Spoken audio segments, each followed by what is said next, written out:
Então, gente, como eu comentei na semana passada, a gente iria dividir o capítulo 4 de Oséias em 3 blocos, porque é um capítulo muito grande que trata de muita coisa. Então, na semana passada nós vimos o tema do sermão, que era o conhecimento do Senhor, parte 1. Tipo música, tinha banda que fazia isso, né? A música XYZ, parte 1, XYZ, parte 2. Hoje é a parte 2 desse sermão, do capítulo 4 de Oséias. Semana que vem a gente vai ver a terceira parte, conforme a gente tem dado sequência nos estudos nesse livro. Então, como subtítulo, né? Título, Conhecimento do Senhor, e subtítulo, O meu povo está sendo destruído, que é o ápice desse texto aqui, é a informação principal de todo esse apanhado de 6 versículos que a gente vai ler. O povo de Deus estava sendo destruído. Então, na semana passada, a gente viu a controvérsia, a contenda que o Senhor tinha contra os filhos de Israel. E isso porque não havia mais amor, não havia mais verdade, fidelidade, lealdade por parte do povo, e também não havia mais conhecimento do Senhor entre o povo de Israel. O povo, que era o povo da aliança, a qual o Senhor entregou a sua lei, a qual o Senhor tomou do Egito pela mão e estava conduzindo, deixou a verdade, deixou o amor e deixou o conhecimento do Senhor, e eles estavam perecendo, o povo estava sendo destruído por causa disso. Então Deus acusa o povo por ter o deixado.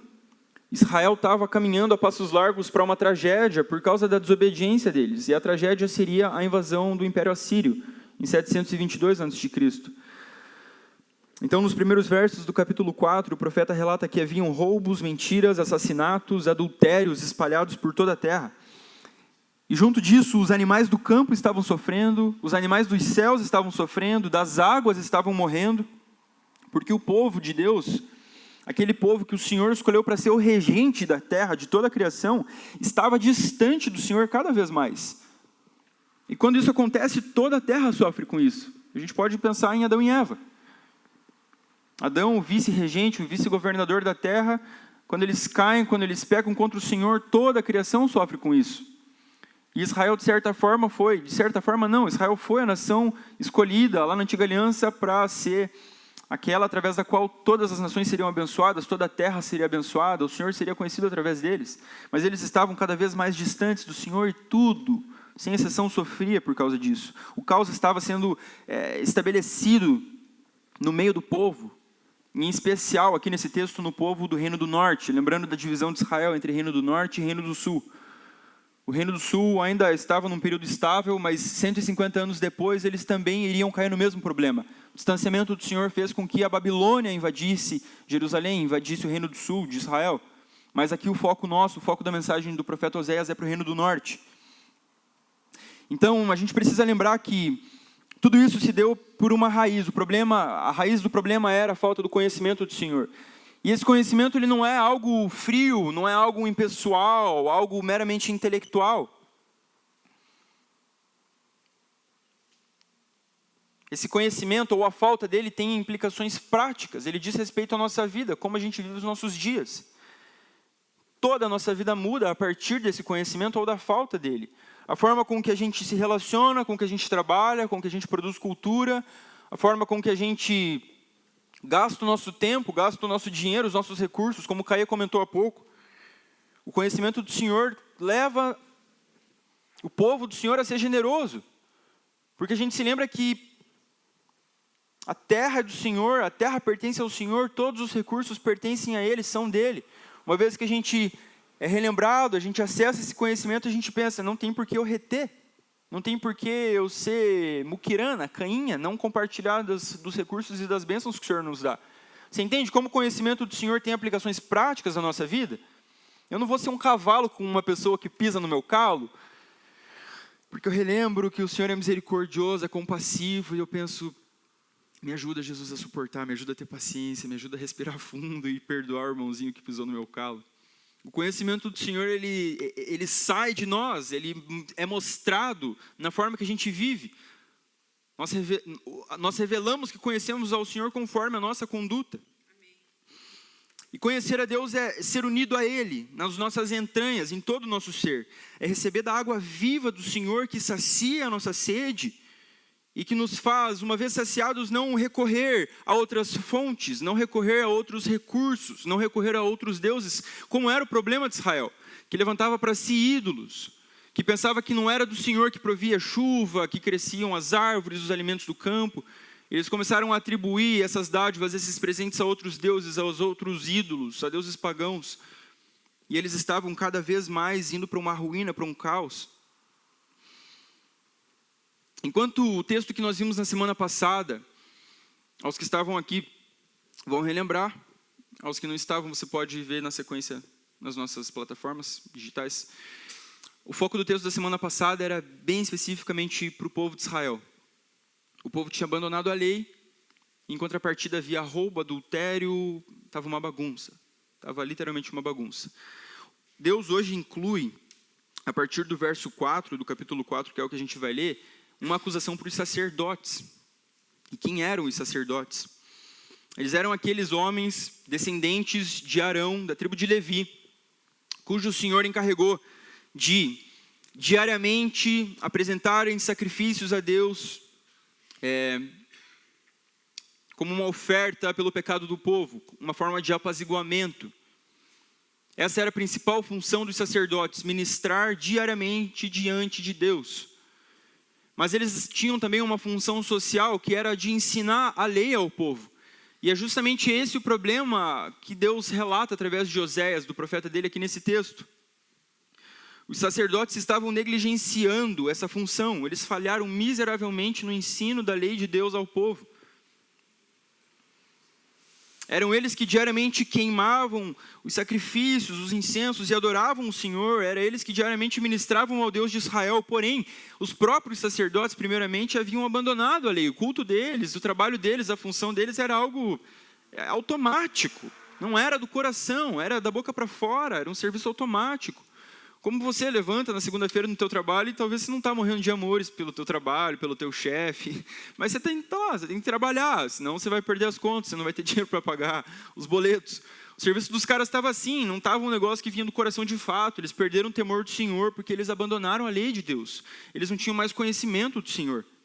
Só que eles eram aqueles responsáveis por guiar o povo no conhecimento de quem Deus era. Então era uma ruína que levava a outra ruína. Da mesma forma que se nós aqui, os que são encarregados do ensino, negligenciarmos o estudo das Escrituras, uma vida devota diante de Deus, não tem jeito, a gente não vai conseguir disfarçar. A gente vai apresentar algo para vocês aqui, talvez vai entreter vocês, ou vai deixar vocês se sentindo bem. Mas assim, transformação de fato, Deus faz coisas malucas, né? A gente sabe que Ele não depende de nós para abençoar o povo dele, mas é certo que a igreja vai perecer, a igreja vai ter muita falta. Então os sacerdotes em Israel haviam abandonado a lei, o conhecimento do Senhor, e por consequência eles não conseguiam ensinar, eles não conseguiam guiar o povo nos caminhos do Senhor. E esse era um problema. Então, se a gente parar para pensar nos nossos dias, a gente não precisa nem ir muito longe na nossa imaginação para lembrar que o ensino fiel da palavra de Deus, a pregação do evangelho, ela tem sido substituída por inúmeras coisas, né?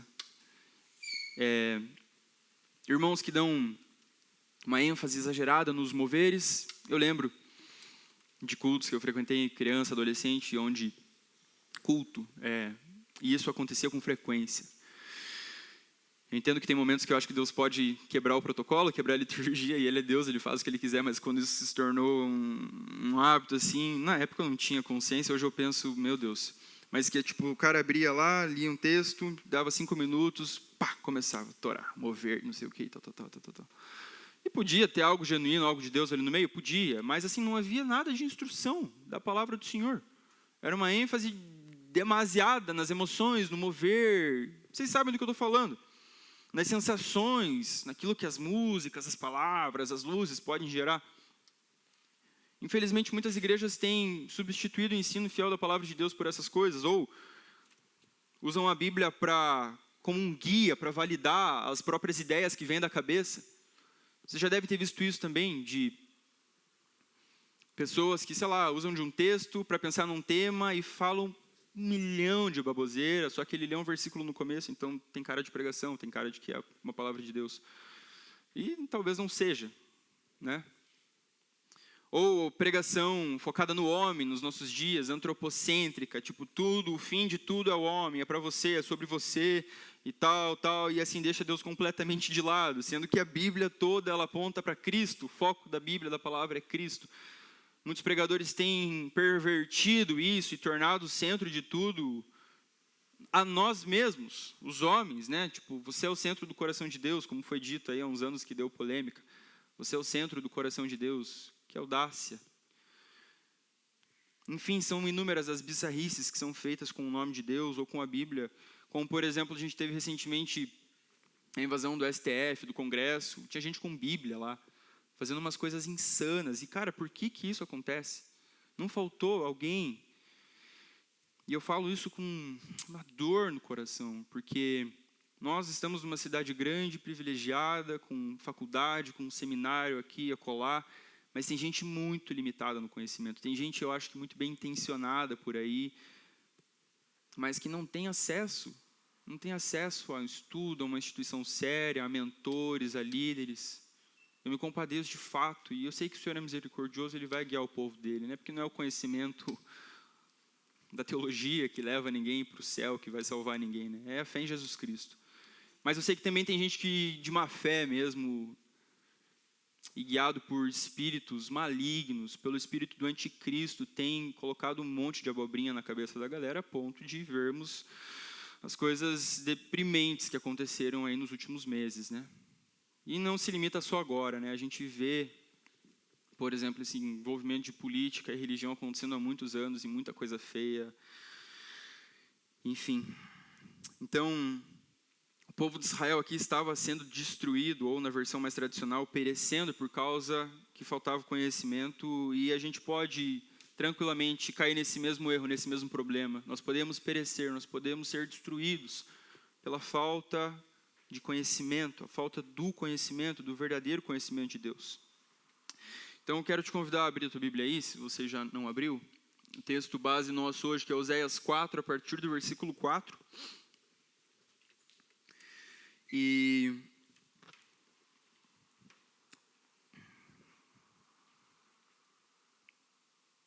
a gente vai ler um versículo por vez. Eu quero que você deixe aberta, mesmo que, nesse momento, eu quero que você leia aqui na tela comigo. Por quê?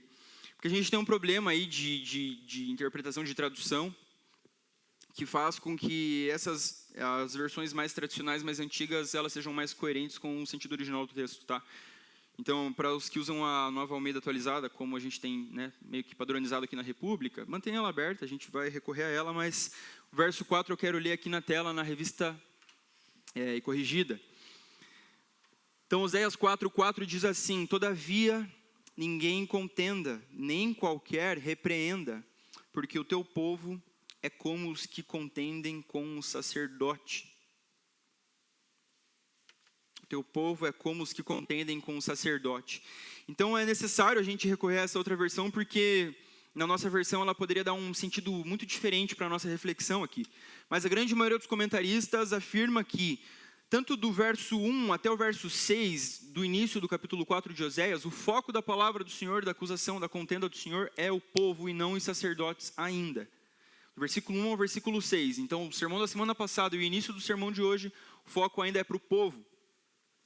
Então Deus continua a acusação que ele tinha contra o povo, conforme ele vinha fazendo desde o verso 1. Então, para a gente relembrar, novamente nessa versão mais tradicional, leia comigo na tela.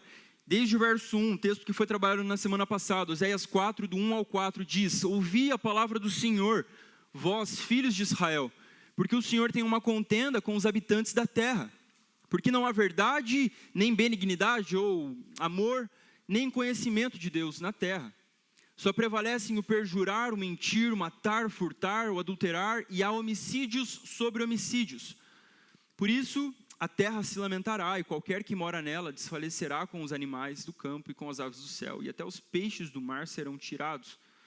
Todavia, ninguém contenda, ninguém qualquer repreenda, porque o teu povo é como os que contendem com o sacerdote.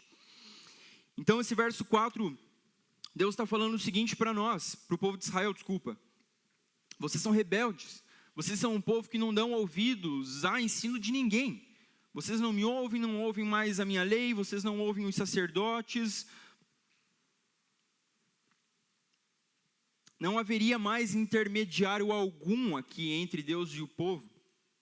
É o próprio Senhor quem apresentava uma controvérsia, uma contenda contra o povo. O discurso dele muda, o negócio fica mais sério a partir do verso 4. Qualquer um que tentasse convencer o povo do seu pecado, qualquer um que tentasse corrigir o povo, ele era rejeitado. Essa é a fama de Israel, rejeitar os profetas, matar os profetas, ignorar a voz dos profetas. Da mesma forma com qualquer sacerdote que desejasse, que tentasse ensinar a lei do Senhor para o povo. O povo de Israel era um povo obstinado, teimoso, firme nas convicções carnais que eles tinham. É isso que o verso 4 diz para nós. E eu relembro que nós corremos o mesmo risco que Israel, que era um povo obstinado, um povo rebelde, que não ouvia instrução de ninguém, que não ouvia correção de ninguém, um povo orgulhoso. Certamente, se você não é, você conhece alguém que é orgulhoso, alguém que é obstinado, alguém que precisa de cabresto, igual uma mula, de freio. Isso está dentro de cada um de nós, um pouquinho mais, um pouquinho menos. Esse é um pecado nosso, em comum. Mas às vezes tem uma pessoa que salta, né? A gente nunca pensa em nós, a gente pensa, nossa, aquele cara se encaixa no que o Bruno está falando. Certamente você conhece alguém que é rebelde, alguém que é cabeça dura, alguém que não ouve instrução, correção de ninguém. Então, a decadência de Israel, ela se deu pela falta do conhecimento verdadeiro do Senhor. Não havia mais amor, conforme o texto diz, não havia mais verdade, não havia mais conhecimento do Senhor, nem da sua lei. Da mesma forma, nós, se desprezarmos hoje o conhecimento do Senhor, se desprezarmos hoje a palavra, o ensinamento dele, teremos problemas. Como o texto diz, tudo estava indo por água abaixo. Mentira, morte, homicídio, adultério, roubo, a terra se lamentando, os moradores se lamentando, desfalecendo, os animais do campo, as aves dos céus, os peixes do mar, tudo estava sofrendo por causa disso. Porque o povo não conhecia mais o Senhor. Não será diferente com a gente se rejeitarmos o conhecimento do Senhor, se rejeitarmos a lei do Senhor, se rejeitarmos a instrução do Senhor, dos profetas, dos homens de Deus, das mulheres de Deus que Ele levanta para falar na nossa vida. Não tenhamos um coração duro, um coração rebelde, mas sim um coração ensinável, humilde, pronto para receber a instrução, a disciplina do nosso Senhor. Então o verso 5 mostra para nós a consequência dessa rebeldia. Acompanha comigo aí na tua Bíblia, vamos voltar para a versão que você tem aí na tua mão.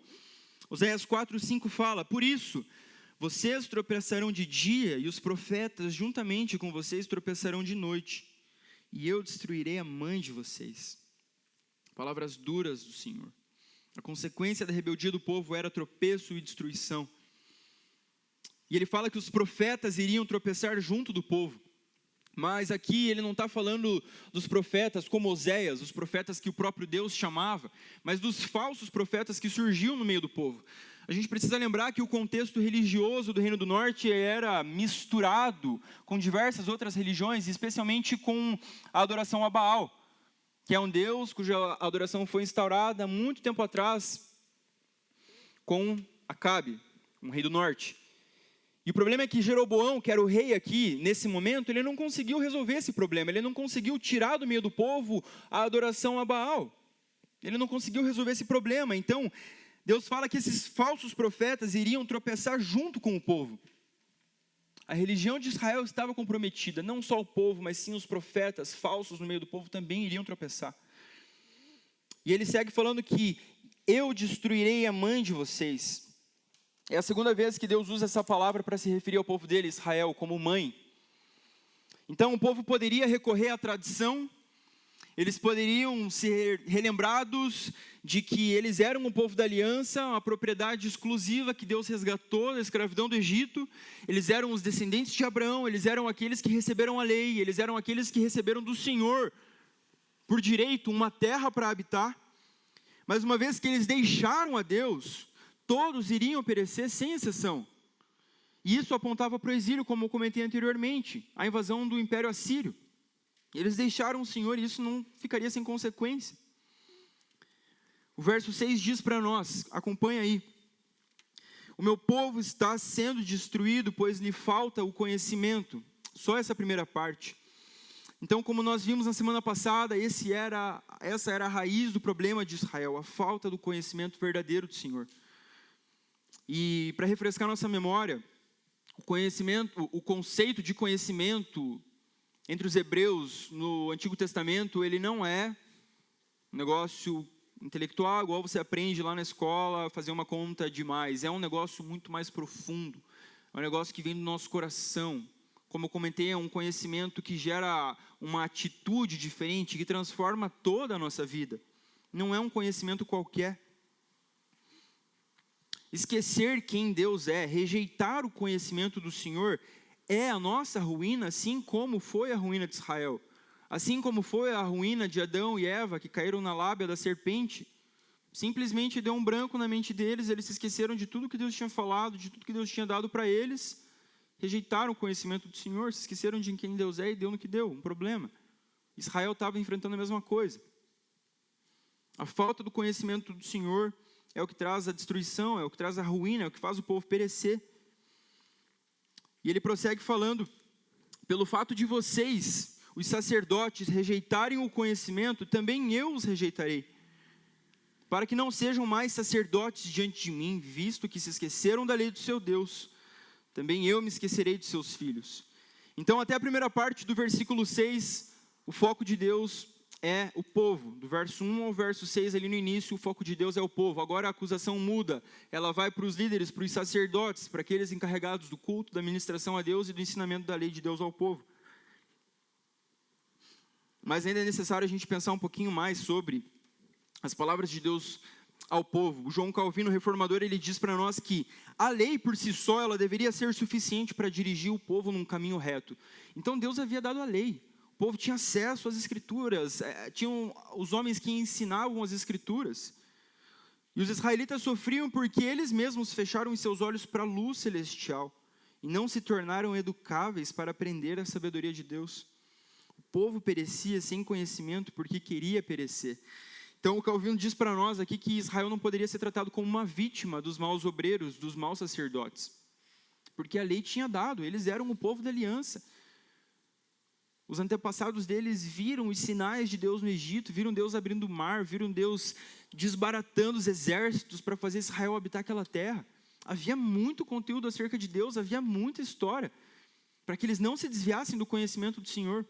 O povo não era uma vítima desses maus sacerdotes que estavam ministrando diante deles.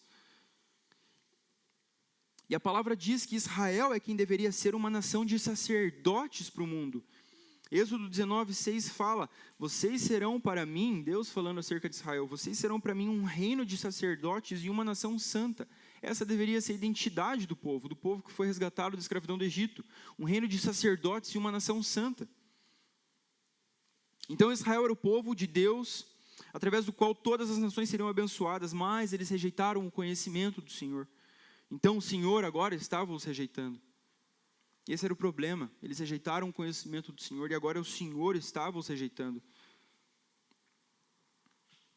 Mas nesse texto há também as palavras direcionadas aos sacerdotes. O profeta diz que eles seriam rejeitados, pois eles haviam rejeitado o conhecimento do Senhor. Como eles rejeitaram o conhecimento do Senhor? O texto é muito claro, visto que se esqueceram da lei do seu Deus. Eles rejeitaram o conhecimento do Senhor, pois eles se esqueceram da lei do Senhor. E por causa disso, Deus também esqueceria dos filhos deles. Deus rejeitaria aquele povo. Abra comigo a tua Bíblia no profeta Malaquias, é o último livro do Antigo Testamento. A gente vai ler 8 versículos de uma palavra direcionada aos sacerdotes. Uma palavra dura, mas que vai ajudar a gente a entender um pouquinho mais também da gravidade desse problema de esquecer do Senhor e da lei dele. Quem achou, diga achei. Quem não achou, diga espera. Povo, não tem julgamento não, povo. Se não acharam, a gente espera, tá tudo bem. É importante vocês lerem junto com a gente. Malaquias 2, do 1 a 8. Fala assim, e agora, sacerdotes, este mandamento é para vocês. Se não ouvirem e não se importarem com a necessidade de honrar o meu nome, diz o Senhor dos Exércitos, enviarei sobre vocês a maldição e amaldiçoarei as suas bênçãos. Aliás, já as amaldiçoei, porque vocês não se importaram com a honra devida ao meu nome. Eis que reprovarei a sua descendência, passarei no rosto de vocês o esterco dos animais sacrificados nas suas festas, e vocês serão levados embora com este esterco. Então vocês saberão que eu lhes enviei este mandamento para que se mantenha a minha aliança com Levi, diz o Senhor dos Exércitos. Minha aliança com ele foi de vida e de paz, e foi isso que eu lhe dei, para que me temesse. E de fato ele me temeu e tremeu por causa do meu nome. A verdadeira instrução esteve na sua boca, e nenhuma injustiça se achou em seus lábios. Ele andou comigo em paz e em retidão, e afastou muitos da iniquidade. Esse devia ser o papel principal, essa era a função dos sacerdotes de Deus. A verdadeira instrução, versículo 6, esteve na sua boca, e nenhuma injustiça se achou em seus lábios. Ele andou comigo em paz e em retidão, e afastou muitos da iniquidade. Verso 7, porque os lábios do sacerdote devem guardar o conhecimento, e da sua boca todos devem buscar a instrução, porque ele é mensageiro do Senhor dos Exércitos. Mas vocês se desviaram do caminho, e por meio da sua instrução levaram muitos a tropeçar. Vocês violaram a aliança de Levi, diz o Senhor dos Exércitos. Que texto pesado, olha as acusações, as palavras que Deus está usando para se dirigir aos maus sacerdotes. Enquanto eles deviam ter seguido o exemplo, como Levi, como os descendentes da tribo de Levi, de instruir o povo na verdade, de instruir o povo na justiça, de serem aqueles aos quais o povo ia, para buscar instrução, para buscar orientação para a vida, para buscar conhecimento da lei. Ao contrário, eles estavam conduzindo o povo à ruína, à própria ruína, à destruição. Eles levaram muitos a tropeçar, como diz o texto. Isso está completamente relacionado, apesar de serem épocas diferentes, focos diferentes nas mensagens proféticas, isso está muito relacionado com o nosso texto. Porque nós estamos lidando aqui com maus obreiros, com maus sacerdotes que têm feito mal ao povo, que têm conduzido o povo para um caminho de destruição, de perdição. Então, a partir agora, voltando para o nosso texto de Oséias 4, a partir do verso 7, nós entramos no segundo bloco do nosso sermão, que eu preciso que você dê uma atençãozinha especial. Então, lembrando dos versos 1 até o 6, até o início, a mensagem era direcionada ao povo. A partir de agora, o fim do verso 6, ela é bem específica para os sacerdotes. Mas o versículo 7 até o 10 vai haver uma mistura de foco, de direcionamento. A mensagem vai se misturar ora para o povo, ora para os sacerdotes. E esse é um recurso literário, o nome dele é quiasmo, é um recurso literário que era presente e característico nas poesias hebraicas. Umas coisinhas assim, um pouquinho difícil, mas a gente vai conseguir entender, povo. Então, basicamente, o escritor, ele redigia um texto e ele fazia com que as informações do texto se cruzassem, e ele tinha por objetivo uma mensagem central no meio do texto. E a gente vai encontrar essa mensagem central a partir dos versos agora. Então a gente precisa compreender isso, essa estrutura, para a gente entender o foco a partir de agora. Se vocês observarem, eu separei por cores esses últimos 3 versículos. Então aquela cor vinho lá em cima, ela faz referência, tem uma luzinha aqui? Tem. Ixi, mas na tela não vai. Não deu certo. Então o roxinho lá, o vinho faz referência com aqui. O amarelinho tem relação com aqui, e no meio é o centro do texto. O objetivo do profeta era dar ênfase no versículo 9. Isso é a estrutura quiástica, isso é o chamado quiasmo. E é meio difícil de perceber, mas existem várias dessas estruturas espalhadas no Antigo Testamento, até no Novo, porque era algo característico dos judeus. E a ênfase, o objetivo era dar ênfase numa mensagem principal, sem, obviamente, ignorar as outras. Então, o verso 7 eu vou deixar na tela. Fala, quanto mais estes se multiplicaram, tanto mais contra mim pecaram. E eu mudarei a sua honra em vergonha. O que está escrito do lado ali, entre parênteses? Povo, isso aí, estamos aprendendo, está virando uma EBD aqui. Povo, então, o verso 7, a mensagem, o foco dela é direcionado ao povo.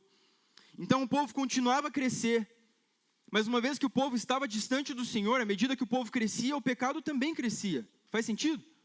Um povo distante do Senhor, um povo que ignorou, que abandonou a lei do Senhor, estava crescendo, estava se multiplicando, e com ele os pecados se multiplicando. A iniquidade, a rebeldia estava se multiplicando junto. Eles haviam abandonado a lei de Deus. E o verso 7 diz, eu mudarei a sua honra em vergonha. Então, apesar da situação catastrófica espiritual que Israel estava enfrentando, ainda eles passavam por um momento de prosperidade econômica, financeira, política. Nesses aspectos as coisas iam bem. Ia levar alguns anos ainda a Assíria vir invadir Israel e acabar com tudo. O problema principal ali, obviamente o maior de todos, era a religião, era a relação do povo com Deus. Isso sim estava comprometido, estava quebrado, estava às traças. Mas externamente as coisas iam bem, estava tudo certo, né? Tipo assim, estamos aí vivendo a vida, ok, vamos lá fazer o culto, vamos participar do calendário judaico, das festas, a gente vai levando aqui, mas a gente adora um pouquinho a Baal, um pouquinho a Deus, a gente mistura as coisas, e o povo estava dando esse migué. Mas o texto diz que essa desobediência, a rebeldia do povo faria com que toda a glória que Israel experimentava se tornasse numa vergonha quando a Assíria viesse. Pensa numa nação rica, numa nação poderosa, com exército, sei lá. Pensa depois de uma guerra, aquilo devastado. Aquelas fumacinhas, igual a gente vê em filme, as árvores tudo cortadinha, os corpos no chão, tudo devastado. Seria mais ou menos isso que ia acontecer. Um povo pomposo, glorioso, um povo grande, o povo do Senhor da Aliança, seria devastado. A glória deles seria transformada em vergonha quando o Império Assírio tomasse o Reino do Norte. Seguindo o verso 8, agora o foco, entre parênteses, é sacerdotes. Alimentam-se do pecado do meu povo e o seu maior desejo é que o povo continue a pecar. Aqui há uma ironia grande nesse texto. Porque conforme a lei cerimonial dos judeus, os sacerdotes eram autorizados a comer boa parte dos sacrifícios que eles ofereciam pelo pecado do povo. Então, por exemplo, o João vinha nessa semana e trazia lá um cordeirinho por causa dos pecados dele e da família dele. Então eu, sacerdote, pegava lá aquele cordeiro, imolava, sacrificava, queimava e eu podia comer parte daquele sacrifício. Os sacerdotes estavam tão desviados da lei do Senhor, tão distantes dos mandamentos, do coração sincero diante do Senhor, que eles queriam que o povo continuasse a pecar cada vez mais, para eles se empanturrarem, para eles encherem a barriga. É melhor, quanto o povo mais pecar, mais bicho vai ter para a gente assar, para a gente matar, para a gente comer, e está tudo bem. Deixa para lá esse negócio de Deus, de perdoar pecado. Não, a gente só quer saber da comilança, a gente só quer saber da gordura sendo queimada aqui diante do altar, a gente quer comer. Eles se alimentam do pecado do povo, e o maior desejo é que o povo continue a pecar. Infelizmente, nós temos vários assim hoje, que se alimentam da ignorância do nosso povo, da ignorância das pessoas mais simples. Que Deus tenha misericórdia, que Deus traga arrependimento, e que Ele nos livre de um dia sermos assim também. Então, verso 8, com um foco agora para os sacerdotes. Verso 9 é o centro disso tudo, o centro desse segundo bloco do nosso sermão, o centro destes versos. E ele diz: por isso, tal povo, tal sacerdote, ou como as versões antigas trazem, como é o povo, assim é o sacerdote. Tal povo, tal sacerdote. Tipo, vocês não vão ser diferentes dos caras que estão ensinando para vocês. Eles estão conduzindo vocês por caminhos tortuosos, vocês vão, no final das contas, se lascar junto. Vai todo mundo para o mesmo buraco. Tal povo, tal sacerdote. Eu os castigarei pela sua conduta e lhes darei o que merecem por seus atos. Então agora a mensagem é direcionada a ambos. O povo era rebelde, o povo era desobediente, o povo não ouvia instrução, não ouvia ensinamento de ninguém. E por outro lado, os sacerdotes eram negligentes, eles estavam lá no automático, oferecendo os sacrifícios diante de Deus, como se fosse qualquer outro Deus, como se fosse para Baal, como se não fosse para o Deus único e verdadeiro de Israel, que tinha resgatado eles com o braço forte da escravidão. Eles se mereciam.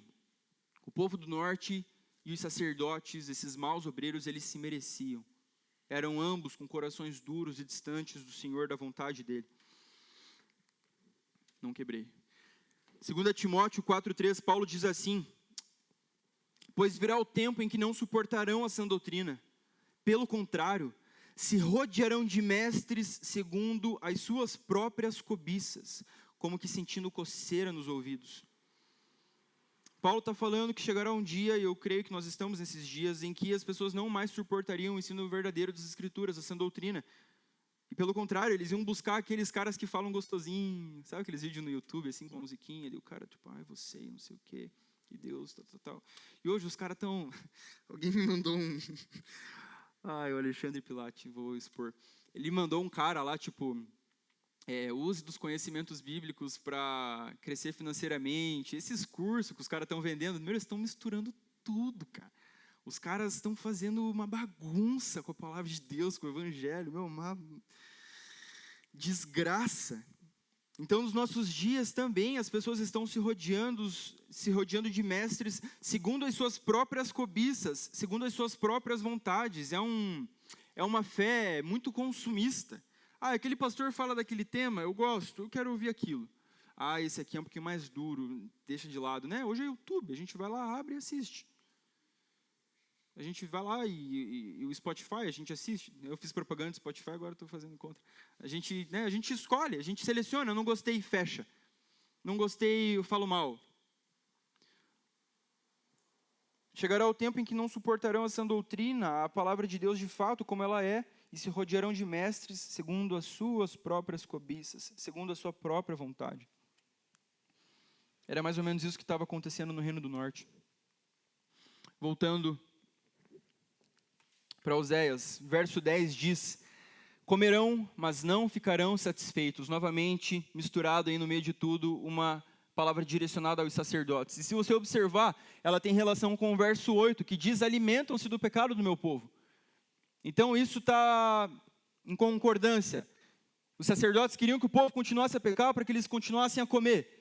Só que agora Deus fala o seguinte: vocês vão comer, mas vocês não vão ficar satisfeitos. Um castigo de Deus para aqueles sacerdotes maus. Vocês comerão, mas não ficarão satisfeitos. E isso remete a uma promessa lá do povo recém-saído da terra, do Egito.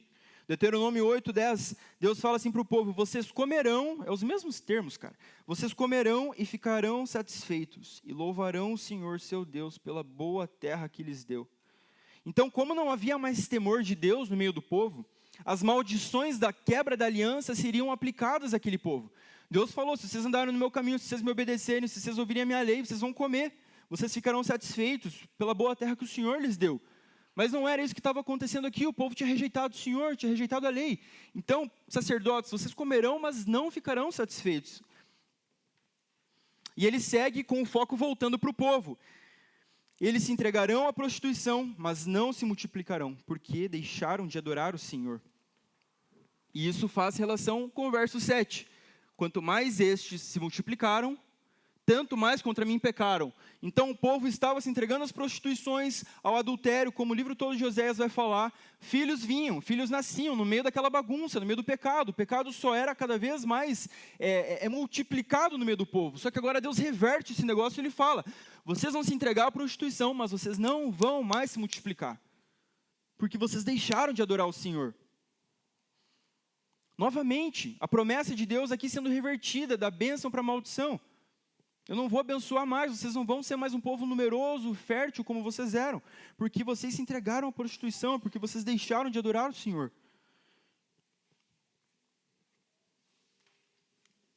Sermão difícil, Deus tenha misericórdia, muita palavra dura. Para a gente concluir e pegar algumas aplicações para nós, além do que a gente já falou no decorrer do texto, relembrando que o principal problema do povo era: o povo está sendo destruído pois lhe falta o conhecimento, porque não há mais conhecimento de Deus no meio do povo.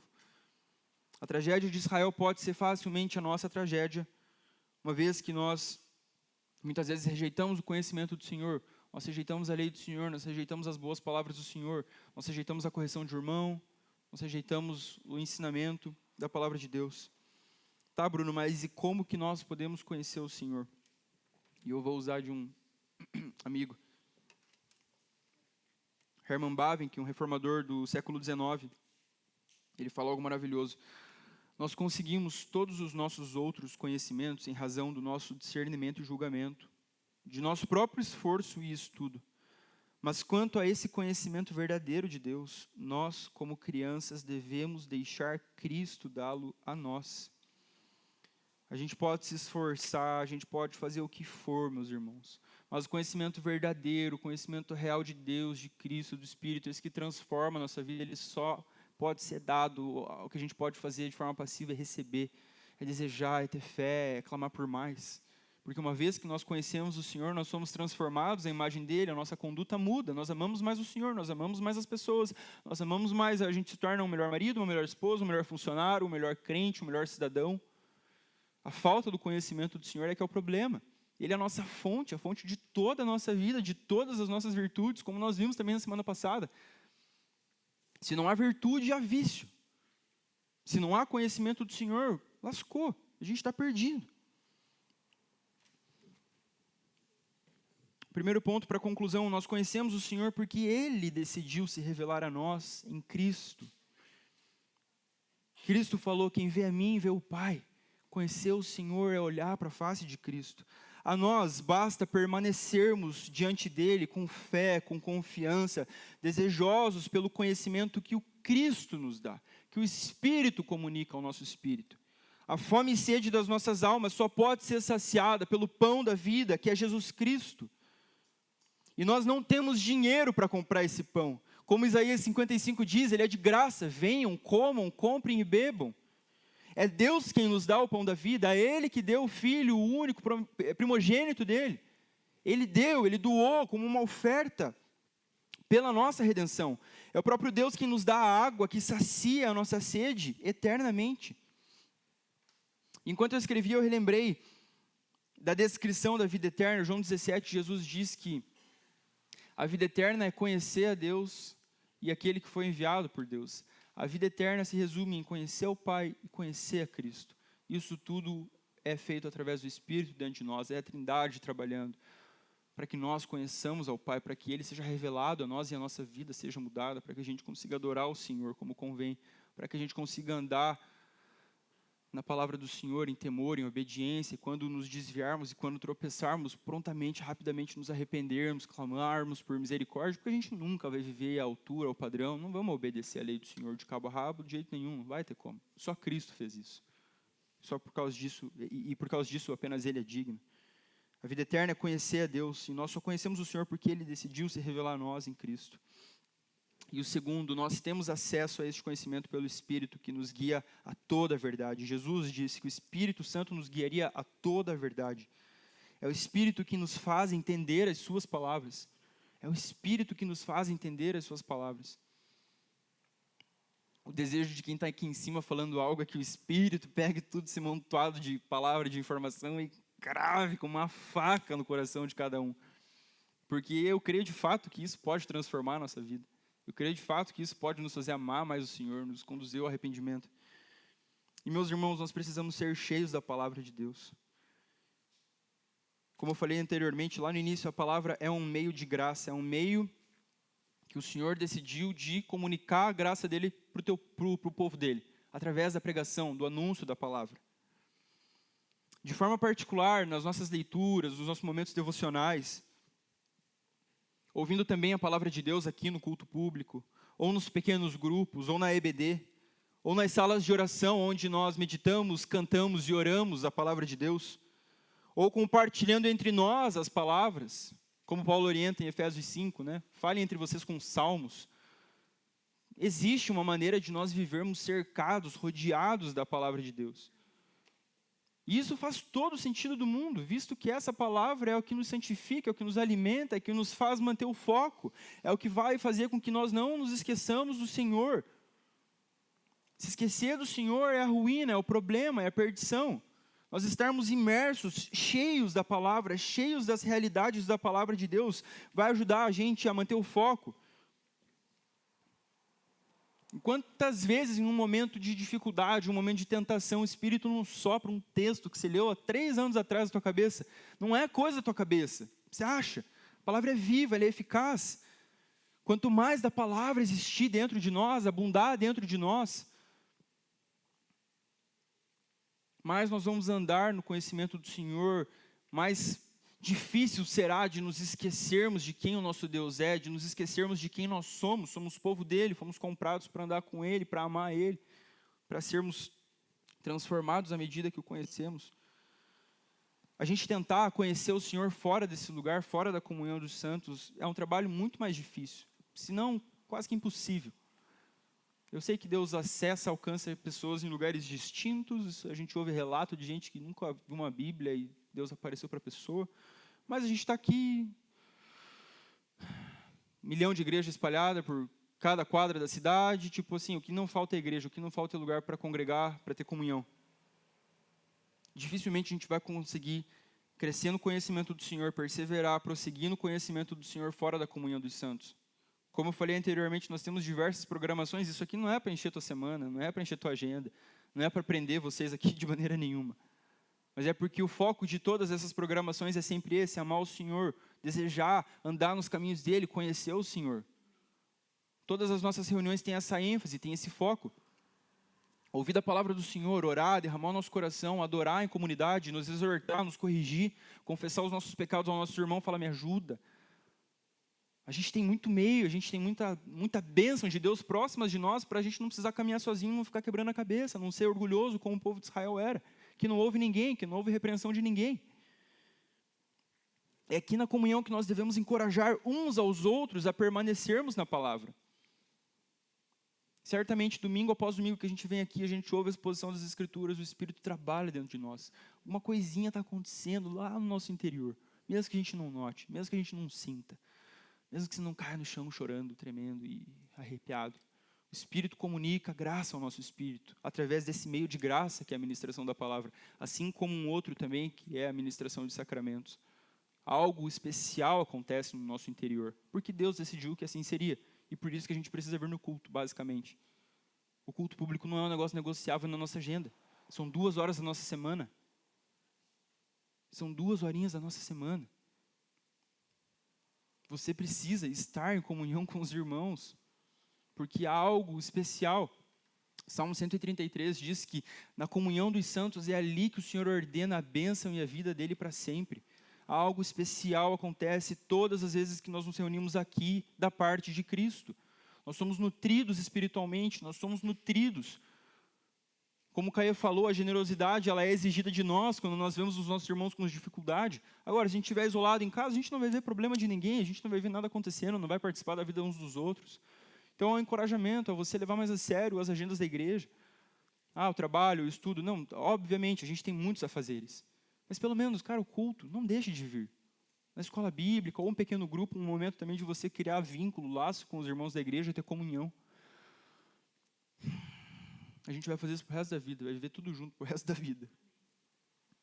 A gente tem essa vida para aprender a gostar disso, e enfim, é possível a gente aprender a gostar de estar com as pessoas, dividir a nossa vida, ter às vezes o nosso calo pisado, ou algum pecado confrontado.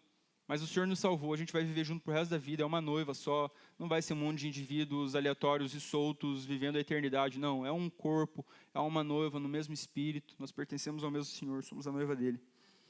Então aqui é um lugar especial para estarmos e para crescermos no conhecimento do Senhor. Que o Senhor não permita vivermos sem o conhecermos, que Ele não nos deixe desperdiçarmos as nossas vidas.